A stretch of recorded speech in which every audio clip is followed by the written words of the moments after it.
Hello friends, welcome to Paralegal Study. In this lecture we will analyze our unit 10, that is the idea of rights, entitlement and boundaries. So friend, this is also very important unit. So let's start with introduction part. So rights are the common claim of the people which every culture society recognize as essential claim for their development. देखो simple सी बात है कि दो word इसमें ध्यान रखें, right और आइडिया ऑफ राइट चैप्टर का नाम है और उसी में हम बात करेंगे इंटाइटलमेंट एंड बाउंड्रीज के। तो राइट क्या है आपसे कोई पूछ ले तो अधिकार है ना हिंदी में, लेकिन ये है क्या? तो इसका मतलब सिंपल सी बात है, common claim of the people. Means वो क्लेम जो लोग करते हैं। जैसे एक छोटी सी चीज़, आप कोई क्लेम करते हो कि मुझे खाना चाहिए घर पे, आप बोलते मुझे खाना चाहिए, मुझे बुक्स चाहिए, ठीक है, और ये क्या है? आपके रीजनेबल क्लेम है ना। तो राइट्स का मतलब ही है, क्लेम कहो या reasonable claim of the people which every culture society recognise, जो हर किसी सोसाइटी में रिकग्नाइज होंगे ही होंगे, ठीक है ना। और वो रिस्पॉन्सिबिलिटी बनती है स्टेट की कि वो जो आपके क्लेम है, जो पीपल्स के जो क्लेम है, उसको फुलफिल कराया जाए। So this is the basic definition of the right. फिर कुछ थिंक करके नाम लिख दो कि according to the Harold Laski, उन्होंने बोला है तो that right are these conditions of the social life without which no man can seek in general to be the himself at his best. Harlow Laski ने यही कहा है कि right वो कंडीशंस हैं जिनके बगैर इंसान अपने आप को बेहतर नहीं बना सकता, अपने लिए वो अपने आप को वो डेवलप नहीं करा सकता। सो असेंशियल कंडीशंस हैं rights according to the Harold Laski. T H. Green क्या कहते हैं? वो कहते हैं rights are powers necessary for the fulfilment of the moral being. Means इंसान जो अपना मोरल बींग, मीन्स अपने अंदर जो अच्छाइयाँ हैं, जो गुडनेस है, जो पॉजिटिविटी जो है, वो अगर फुलफिल करना चाहता है तो उसके लिए राइट्स, सबसे पहले अधिकार उसको मिलने ही चाहिए, ठीक है ना। तो rights are very powerful necessary for the moral being, ये बोला है टी.एच. ग्रीन ने। और जो बर्लिन है, ईसिया बर्लिन, उन्होंने क्या बोला है? That right in terms of the positive liberty and the negative freedom. Means the positive liberty is an entitlement to the right of free expressions and the negative right is means the freedom from.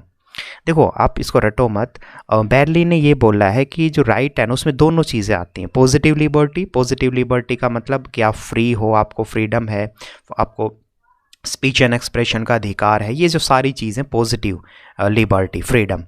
Negative freedom का मतलब कि इसमें right में ये भी होता है कि आप नहीं चाहते कि that anybody interfere in his और हर लाइफ, कि बाहर से कोई आपकी लाइफ को कंट्रोल करे। तो जो बाहर से इंटरफेरेंस को हम मना करते हैं ना, इसी को हम बोलते हैं नेगेटिव फ्रीडम या नेगेटिव लिबर्टी। और पॉजिटिव फ्रीडम और पॉजिटिव लिबर्टी का मतलब होता है कि आपको बाहरी किसी से मतलब ही नहीं, आप सेल्फ डेवलपमेंट, आपका खुद का आप विकास करना चाहते हैं। So positive liberty and negative liberty कहो या positive freedom and negative freedom बोलो, ये बोला है बर्लिन ने कि राइट्स में दोनों चीज़ें ही होती हैं, पॉजिटिव एंड नेगेटिव लिबर्टी।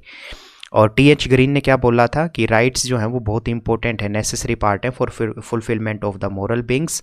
और हार्लो लास्की ने क्या बोला था? दैट राइट्स वो सोशल कंडीशंस हैं जिसमें इंसान अपने लिए फिर बेस्ट करेगा, बेस्ट खुद का डेवलपमेंट कराएगा, ठीक है ना। ये सारे पॉइंट्स आपको फ्रेंड्स लिखने हैं। नेक्स्ट इज़, अगर इसी में कुछ हम डिफरेंस सबसे पहले समझें, that what is the difference between right and entitlement, जो चैप्टर में भी ऊपर था। तो देखो राइट तो मैंने आपको स्टार्टिंग में बताया कि राइट जो रीजनेबल क्लेम है, जो हर रिकॉग्नाइज एक वेल सोसाइटी, सिविलाइज सोसाइटी को वो क्लेम रिकॉग्नाइज करने ही होते हैं, और स्टेट उसको उन क्लेम को क्या करेगा? प्रोटेक्ट करेगा। ये एक सिंपल हुआ। दूसरा, और हम ये भी कह सकते हैं कि rights include the freedom. Means किस चीज़ से फ्रीडम? जैसे जिसमें आपके पास अपॉर्चुनिटी हो, इसके अलावा आपको फ्रीडम हो हर चीज़ से, freedom of speech and expression, freedom to choose religion, freedom to participate in the political process. तो ये सारे जो हैं वो राइट से रिलेटेड ही हैं। इंटाइटलमेंट का क्या मतलब होता है? Entitlement are established by the government by elected representative और we can say directly votes by the people. So they include the money, material items, services, various forms of aid and assistance, and entitlement can be fully or partially earned and revoked at any time. देखो it's very simple. Right वो हैं जो state आपको revoke नहीं कर सकता. ऐसा नहीं कि आपको आज अधिकार दे दी कल आपको छीन लेगा, ऐसा नहीं है. राइट एक हमेशा आपको प्रोवाइड मिलते होते हैं बिकॉज वो नेसेसरी कंडीशंस है, हमने देखा, for the development and wellbeing of the human being.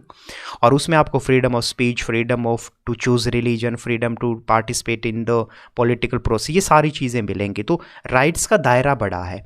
But entitlement का क्या मतलब होता है कि गवर्नमेंट के ऊपर होता है. जैसे मान लो आपको फ्री में राशन मिल रहा है, फ्री में वैक्सीन जो लगी कोविड टाइम पे, 6 साल से 14 साल के बच्चों की जो कंपलसरी एंड फ्री एजुकेशन का जो प्रोविज़न है. इसके अलावा और वेरियस, आपको पता है बीच में सरकार आपको कुछ हेल्प करती है या बहुत सारी स्कीम्स हैं.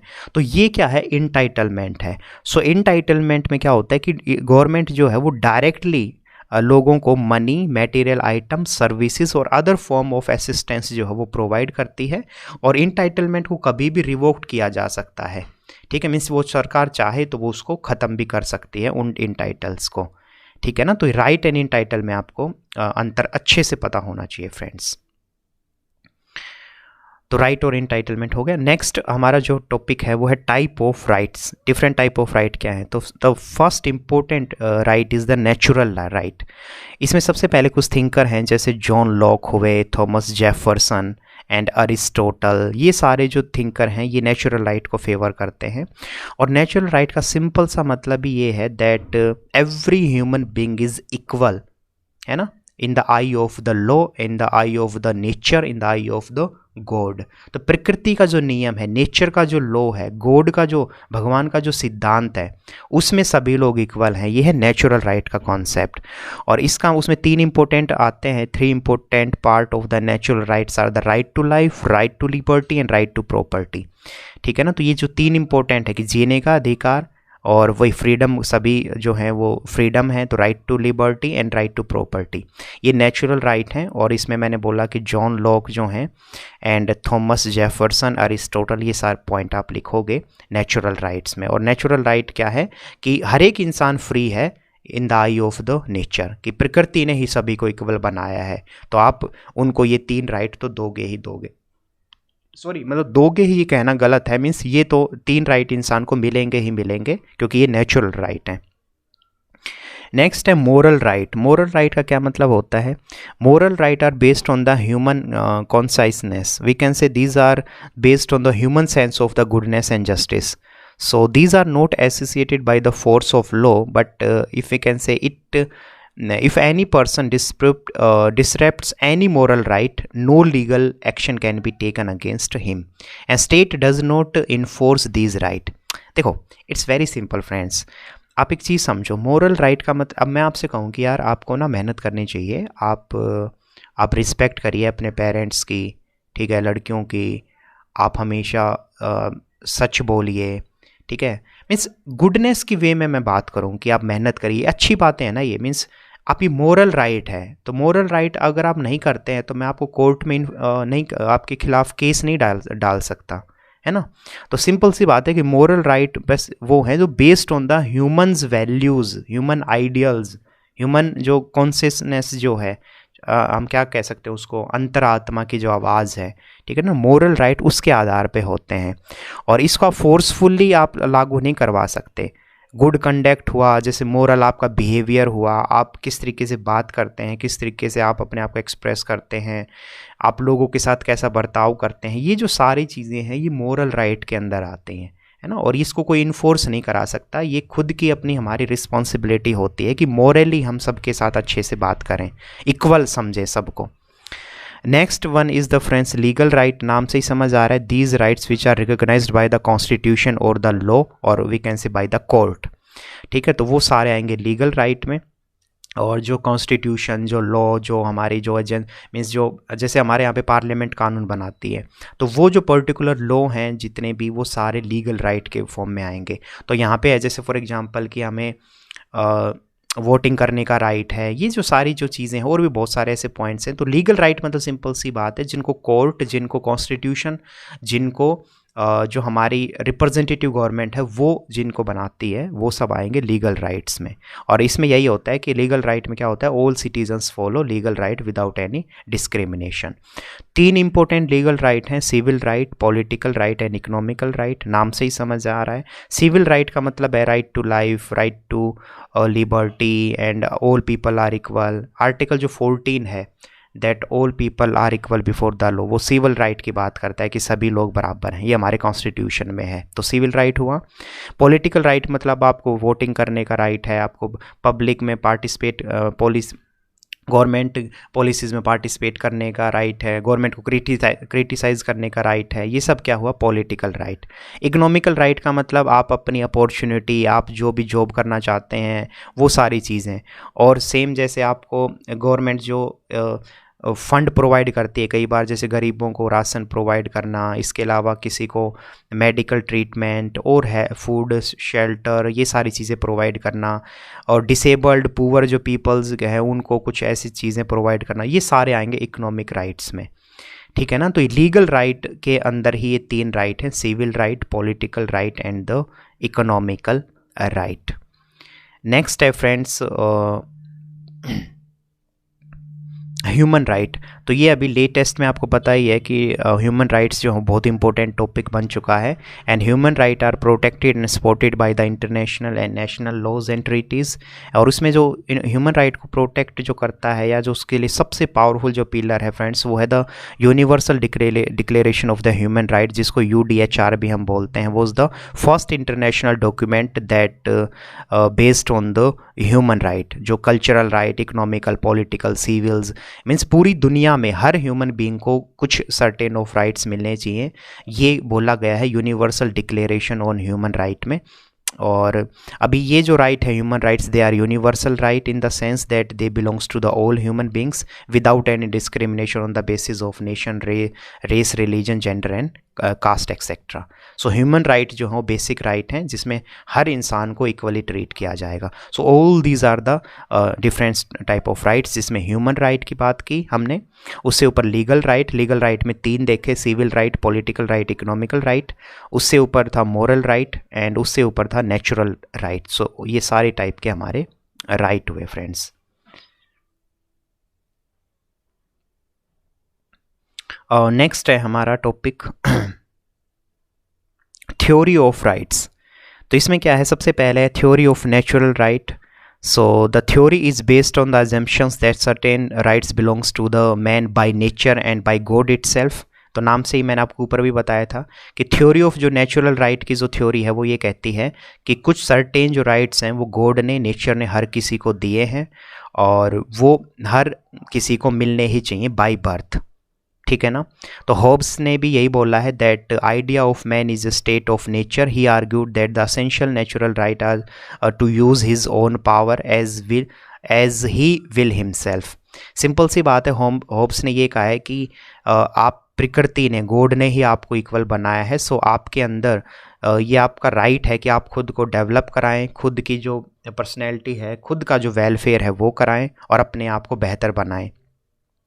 जॉन लॉक हैं, वो कहते हैं that right to life, liberty and वही प्रॉपर्टी, 3 नेचुरल राइट जो हमने देखे थे वो फाउंडेशन है, और हर स्टेट जो है उसको इन राइट को प्रोटेक्ट करना चाहिए। मीन्स सिंपल सी बात है, वो ये नहीं कह रहे हैं कि स्टेट इन राइट को पहचाने, रिकॉग्नाइज करे, नहीं, नेचुरल राइट हैं तो वो बाय बर्थ ही आपको मिलते हैं, तो कोई आपको दे नहीं रहा है, वो तो बाय नेचर, बाय गॉड आपको मिले हुए हैं। तो स्टेट का काम है यहाँ पे इन राइट को सिर्फ प्रोटेक्ट करना, इनकी रक्षा करना, है ना, तो ये कह रहे हैं लोग। और ये हुआ सारा हमारा थ्योरी ऑफ नेचुरल राइट।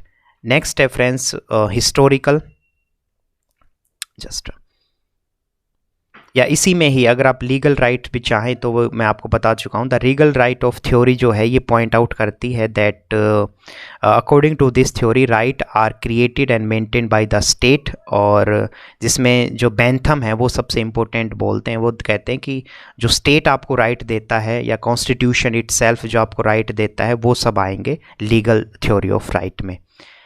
बीच में जो एक और रह गया था हमारा वो है हिस्टोरिकल थ्योरी ऑफ राइट। उसमें क्या है, the theory of natural right came under attack from the latter thinker. उसमें जैसे एडमंड बर्क जो हैं वो मोस्ट इम्पोर्टेंट थिंकर हैं। तो देखो बहुत ही नाम से ही समझ आ रहा है, इट्स वेरी सिंपल। हिस्टोरिकल जो थ्योरी ऑफ राइट है ना वो ये कहती है दैट जो हिस्ट्री का जो पार्ट है, मीन्स कल्चर, आपका कस्टम्स, आपके जो ट्रेडिशंस, सोसाइटी के जो पार्ट होते हैं वो सभी असेंशियल हैं। मीन्स ये कहीं ना कहीं अगर हम बात करें that Burke argued that the rights can only be in the basis of the customs, values and the sentiments of the society in which the individuals lives। Means ये इंडिविजुअल फ्रीडम की रूप में बात नहीं कर रहे हैं, ये कह रहे हैं कि मान लो एक फॉर एग्जांपल इनके अकॉर्डिंग, मीन्स जो हिस्टोरिकल थ्योरी ऑफ राइट के अकॉर्डिंग ये कह रहे हैं कि जैसे ट्राइबल पीपल है मान लो, तो उनके अपने कल्चर्स हैं, नॉर्म्स हैं, वैल्यूज़ हैं, तो वहाँ पे उनको जो राइट मिले हैं वो सही है, वो हिस्टोरिकल पॉइंट ऑफ व्यू से ही वो चलते आ रहे हैं। ठीक है, अरेबिक वर्ल्ड में जो लोगों को जो भी राइट्स हैं वो अपने उनके कल्चर वैल्यूज़ के हिसाब से चलते आ रहे हैं। तो ये हिस्ट्री को पॉइंट आउट करते हैं, है ना। और ये कहते हैं this leads to be the rise of new school of thought called the historical theory of right and according to this theory the rights are product of the history. मतलब simple से हम बात करें and the historical theory of rights में बस ये है थोड़ा सा कि इसकी कुछ लिमिटेशंस हैं, क्योंकि लोग कहते हैं कि आप हर चीज़ को अगर हिस्ट्री के चश्मे के एंगल से देखोगे तो आप कभी खुद में रिफॉर्म्स नहीं कर पाओगे। तो ये बात भी सच है। देखो आप पॉलिटिकल साइंस के स्टूडेंट हो ना, तो मैं तो कहूँगा आप सबसे लक्की स्टूडेंट हो, क्योंकि इसमें आप थ्योरीज़ को पढ़ते हो। एक थ्योरी जैसे मैंने अभी जस्ट बोला कि हिस्टोरिकल थ्योरी ऑफ राइट में ये किस चीज़ वैल्यूज़ को, कस्टम को, ट्रेडिशन, इन सब को वैल्यू देते हैं, लेकिन साथ में आपको लास्ट में क्रिटिसिज्म भी कर देना है कि ये अगर आप हमेशा से, जैसे अभी तालिबान में ले लो, ठीक है, जो अफ़गानिस्तान में, वहाँ वुमेन को पढ़ने नहीं दिया जाता है, वहाँ वुमेन को बिल्कुल मतलब आवाज़ तक नहीं उठाने दिया जाता है। तो आप सोच के देखो क्या ये सही है। तो सिंपल से हम बात करें कि हिस्टोरिकल थ्योरी ऑफ राइट का यही क्रिटिसिज्म है कि ये रिफॉर्म की तो बातें नहीं करते ना, ये पुरानी रूढ़िवादी सोच के आधार पे ही चलते रहते हैं। ठीक है ना। तो ये friends difference type of theories of right हैं, जिसमें theory of natural right, theory of the historical theory of right and the legal theory of rights. So it's all about the chapter. अगर आपको नोट्स चाहिए बिल्कुल exam oriented तो आप मुझे message कर सकते हैं, आपको इजीली नोट्स मिल जाएंगे 10 रुपीज़ पर यूनिट के हिसाब से। Thank you so much friends, work hard and respect the parents and the girls also. Thank you so much.